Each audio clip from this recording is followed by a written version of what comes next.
Alright guys, welcome back. In today's question, we need to determine the magnitude of the force F1 and also we need to find the distance y if the x is 1.5 meter and F2 is 1000 Newton.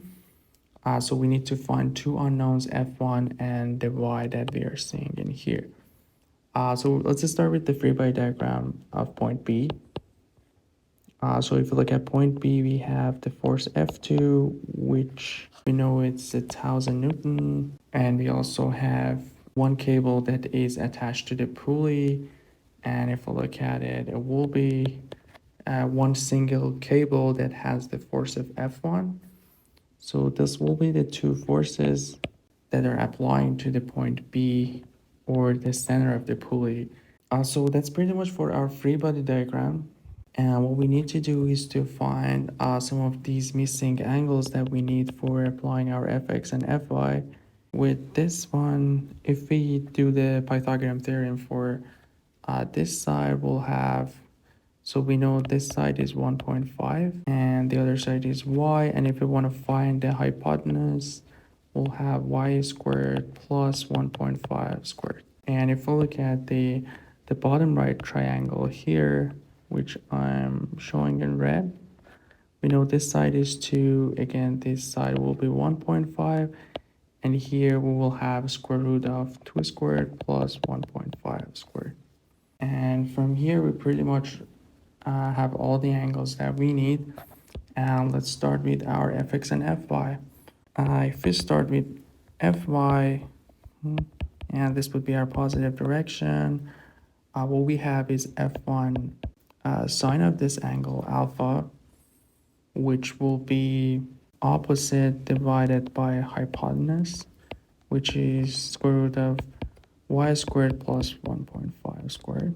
And that's all we have for the y component of f1. And we have the other f1, which is downward, and it will be negative. And we'll have, if we call this angle beta, we'll have again the sine of beta, which will be opposite, which is 2 divided by, if we calculate this one, we'll find 2.5. And we can cancel out the f1 from each side of the equation. So what we end up having is y divided by square root of y squared plus 1.5 squared equals to 2 divided by 2.5. And if we do the square root of each side, we will have y squared divided by y squared plus 1.5 squared equals to, this ratio would be 0.4, and we'll have 0.16. And now we can find the y squared from here. So we'll have 0.16 times y squared plus 1.5 squared.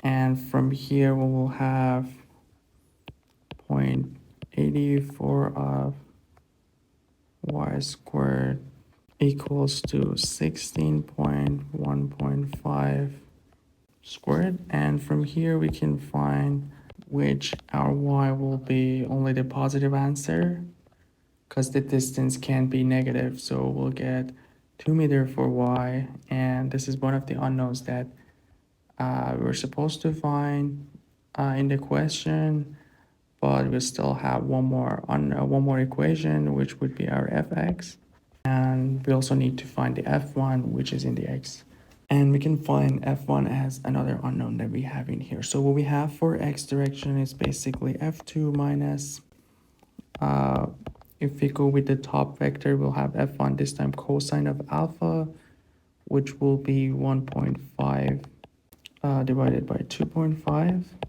So since our y is 2, that means that the angle for alpha and beta is the same, because we have the same opposite and same adjacent, so the tangent will be the same. We know that f2 is 1000 Newton, and the only unknown that we have in here is our f1.